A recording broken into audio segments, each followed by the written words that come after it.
Perkenalkan, nama saya Atikotul Kamalia dari Manajemen Pendidikan Islam kelas A. Di sini saya akan menjelaskan tentang meneladani kepemimpinan Rasulullah dan implementasinya dalam kepemimpinan pendidikan.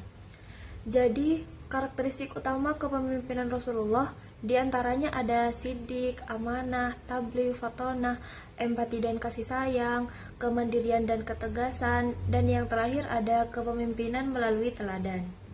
Baik, sidik di sini berarti jujur dalam perkataan dan perbuatan, sikap yang tegas sesuai dengan apa yang diucapkan dan dilakukan, serta selalu berpihak kepada kebenaran. Ini adalah fondasi moral yang menumbuhkan kepercayaan dari pengikutnya. Dan di sini juga ada amanah. Amanah di sini menggambarkan kemampuan Rasulullah dalam memegang dan menjalankan tanggung jawab serta amanah yang diberikan masyarakat dengan sebaik-baiknya. Pemimpin yang amanah menjalankan tugas dengan penuh integritas dan dapat dipercaya dalam menjaga kepentingan umat. Dan di sini juga ada tabligh. Tabligh adalah salah satu sifat Rasul yang menyampaikan kebenaran dengan jelas, baik, dan bijaksana tanpa kekerasan. Dan yang terakhir ada fatonah.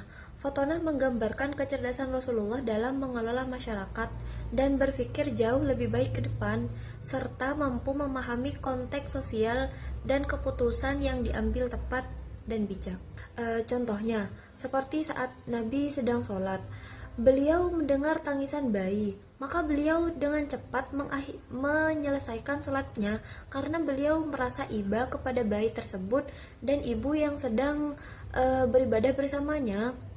Hal ini menggambarkan bagaimana Nabi sangat peka dan peduli kepada umatnya secara pribadi. Di sini juga ada kemandirian dan ketegasan. Sikap tegas dan mandiri Rasulullah dalam menghadapi tantangan dapat diterapkan dalam kepemimpinan modern melalui prinsip konsistensi, keberanian mengambil keputusan, dan kemandirian dalam bertindak sambil tetap terbuka pada masukan. Sikap tegas tercermin dari keteguhan beliau yang tidak pelin-pelan dan istiqomah dalam menghadapi hambatan yang berat. Dan yang terakhir ada kepemimpinan melalui teladan.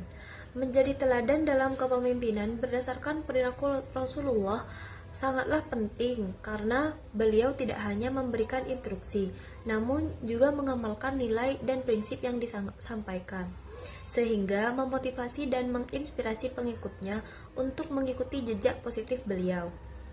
Rasulullah SAW disebut atau dikenal sebagai uswatun hasanah atau teladan yang baik dalam segala aspek kehidupan, baik dalam kejujuran, tanggung jawab, dan kasih sayang, maupun keberanian. Sikap beliau yang selalu konsisten antara kata dan perbuatan menciptakan kepercayaan dan rasa hormat yang mendalam dari umatnya.